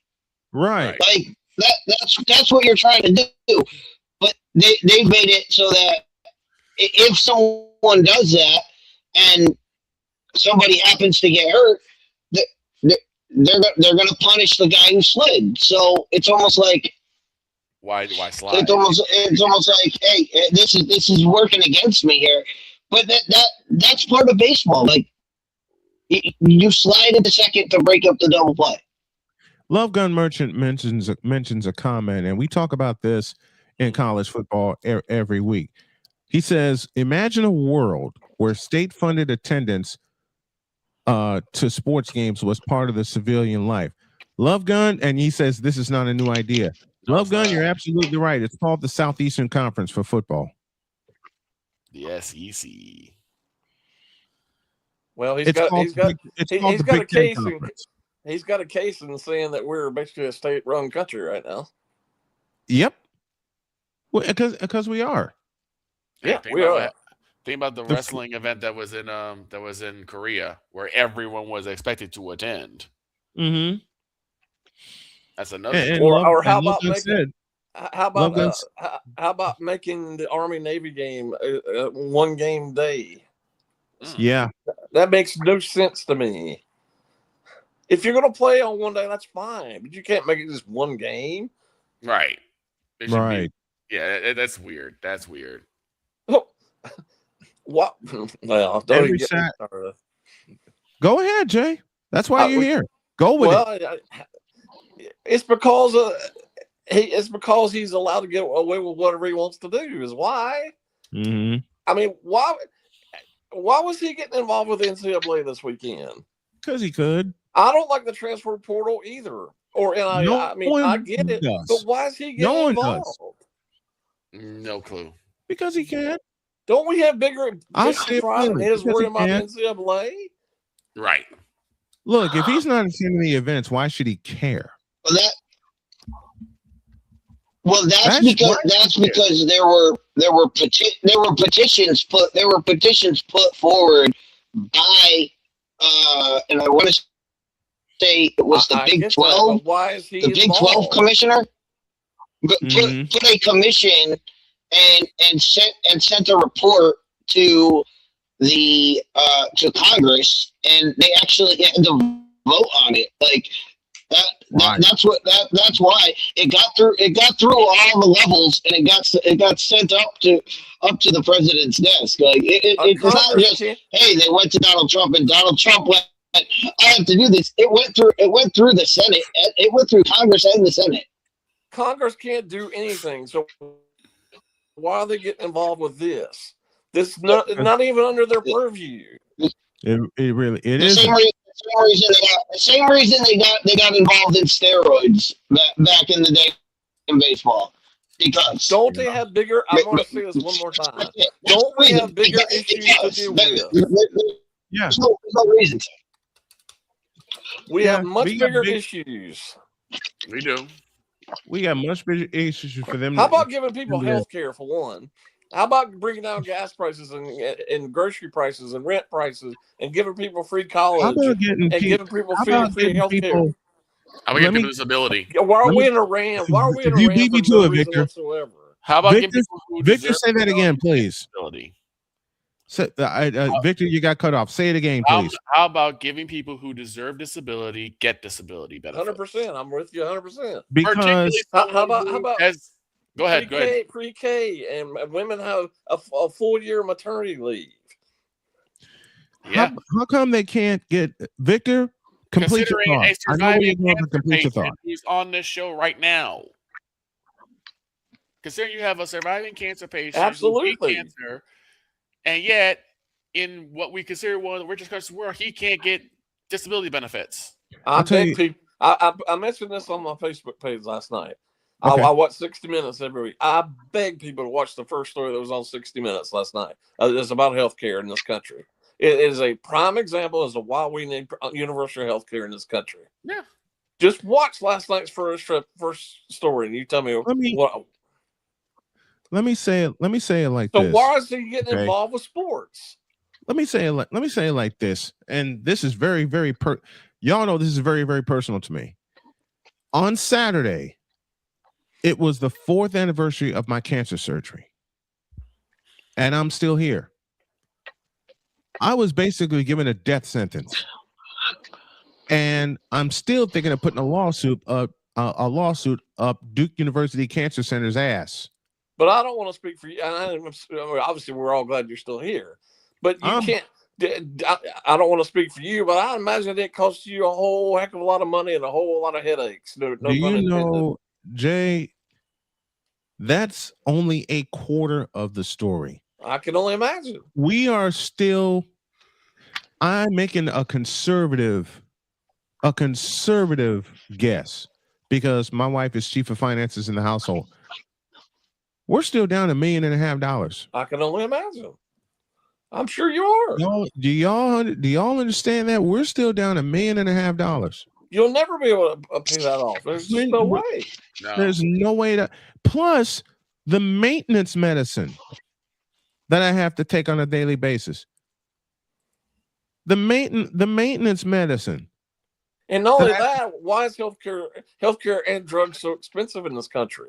I mean, if you lived in another country, I'm sure your drugs and healthcare would have been much, much, much cheaper.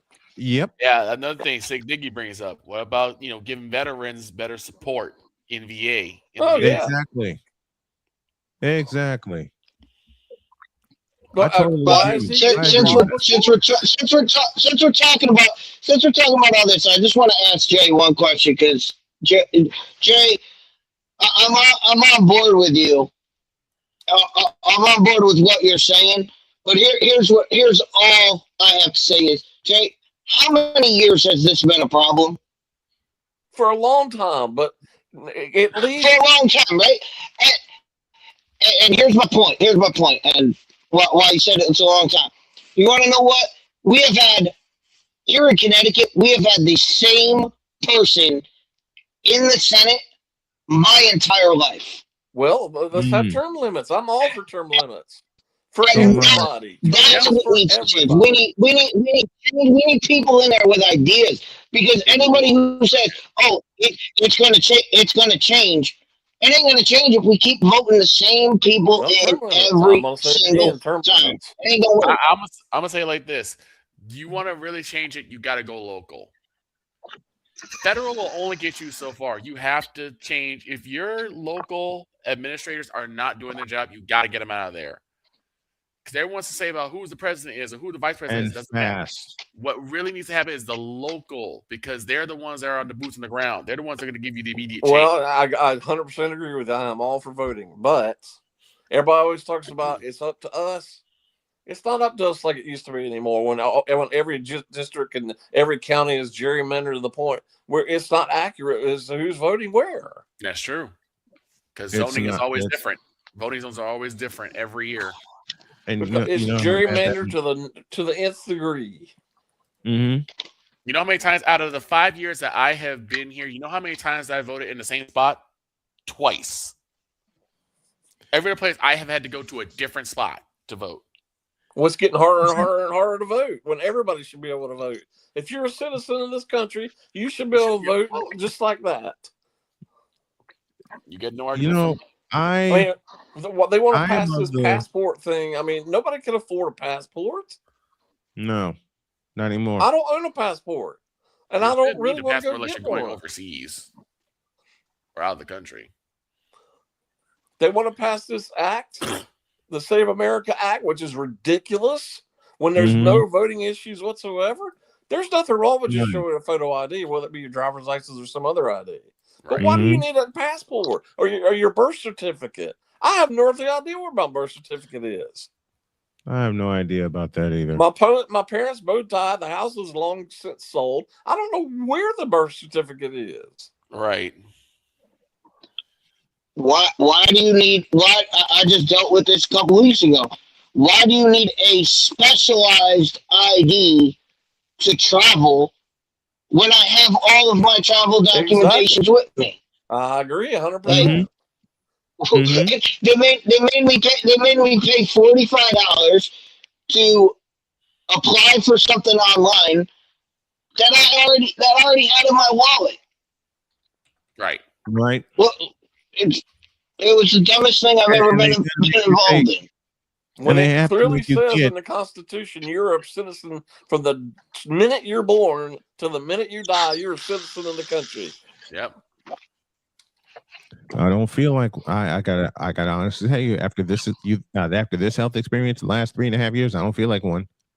I Here's the I backward- totally understand. I get Here's it. the backwards part about this, and I tell very, very, very few people this part of the story. We're down very, very bad when it comes to medical bills. Okay, I've never made any bones about that. You want a curveball in this situation? People have told me for years, why don't you just apply for disability? About the fact that I did 3 separate times and got rejected 3 times. I made a phone call to a few. I made a phone call to a few lawyers. You know what they told me? They won't take my case. And don't give you a reason why. Meanwhile, When you hear billionaires don't that- have to pay taxes. When you hear that, it hits you right in the jaw. Think about this. Think about this. And I'm like, why do I even? Jody's asked me this several times. It's when you get rejected for jobs, for disability, and all kinds of things like that. Why do you even bother? Here's the crazy thing, Snowman. What if I told you that you probably would be more likely to get disability if you were over 650 pounds and eating fast food every day, rather than being a surviving cancer patient? I eat fast food out of stress. Victor, you've known this for the 25 years we've been friends. And I've told you to stop doing that. I know you told me to stop doing that. But my point is that you have people who make bad decisions, like, Every eating a lot of day. fast food, and they are able to get disability, but a person who fought a dreaded disease can't. Really? A fellow who was told by Duke University Cancer Center, and I'll say it again, I'm thinking about sticking a lawsuit up their ass for telling my wife that there was no way they can work on the tumor that I had. And University of Indiana in Indianapolis went in and got this with no problem.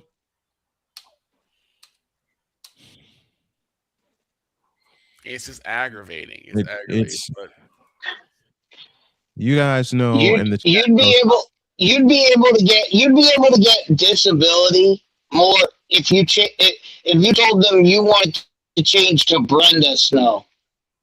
yeah, that's also true. Are you serious? Wait a minute. Time. If you wanted to TS, yeah, no doubt about it. That is true. Wow. They would pay for your transitional surgery and any care you need after that. There's an agenda in every part of the political spectrum. That's why I try to steer as far clear as I can, because there's always a doggone agenda for both sides. And then you're looking like neither one of these things help me or help the people that I'm around. Neither one of these things are beneficial. You know what? Before I even get heated, Vote one way or the other. I mean, I do. To believe me, I do. It's just like nothing gets heard. Right. What did George Carlin say? Country bought and sold hundreds of years ago. Long time ago. The blank they shuffle around every 4 years doesn't mean a thing. You know what? I am. This is what I'll end with. I am from the school of the Carlin. On election day, I stay home. There's no reason for me to vote again, because when you vote your interest, even on a local level, and I lived in Illinois most of my life. I've lived in Indiana the past 14 years. Nothing gets heard from the men.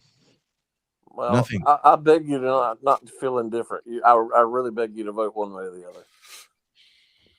Because if we get to the point where we're hollow and indifferent, then we're just dead as a country. I'll put it this way: there needs to be a massive, almost Vince McMahon level shakeup within the political spectrum. Well, we have his moronic wife who's the head of education. That's all you need to know. I didn't say the McMahon need to be there, but I'm just saying there needs to be a massive shakeup. The same groups of people, the same ideas of people need to get shaken up. Otherwise, you're gonna get the same result. Yep. What is the term of insanity? Doing the same thing, expecting a different result. Just ask the Cleveland Browns. And now just ask the Cleveland Cavaliers. Ask the Carolina Panthers. Ask the Carolina Panthers, which is Jay's bane of existence. And we still don't know how the hell they won the South Division. They should have. You know what? Let's finish with this note. They should eliminate the South Divisions. Both South Divisions. Look, when I grew up, East, Central, West. Period. Well, I'm not even talking about that. I'm just talking about the two South Divisions suck. Mm-hmm. Ask Cam Newton. Like I said, I said, ask the Cleveland Browns, ask the Dallas Mavericks. The South Divisions do suck. But Jay, let's end with Jay. Who you got tonight? Tonight? Michigan.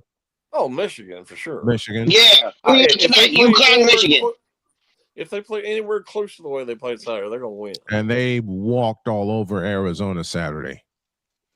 They walked all over Arizona on Saturday. And I think Michigan's going to wind up winning the thing. After what I saw on Saturday night. We better get out of here. Jay Spivey joining us, as always, every single Monday. Jay, thank you very much, my friend. We love you. We'll see you next Monday. All righty. Thank you. Hey.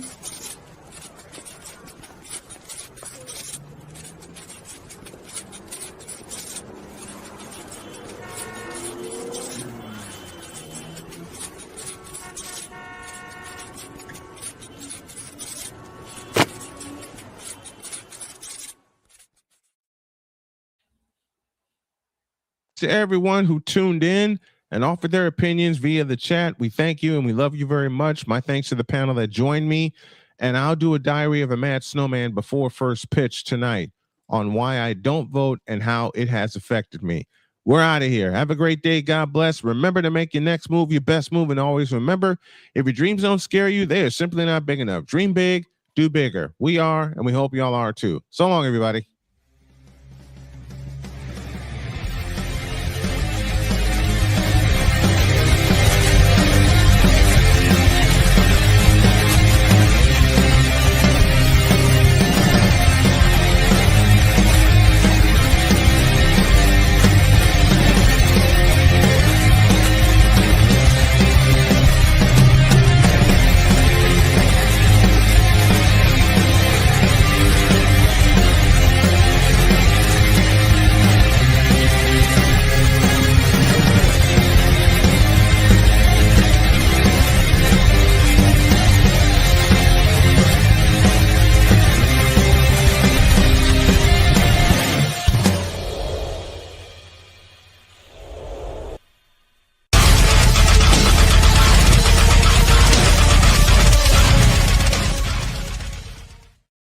Say this is Later on, you'll see Diary of a Mad Snowman, and I'll explain a couple of things about my health, and it's going to be, and I'm also going to include a call to action.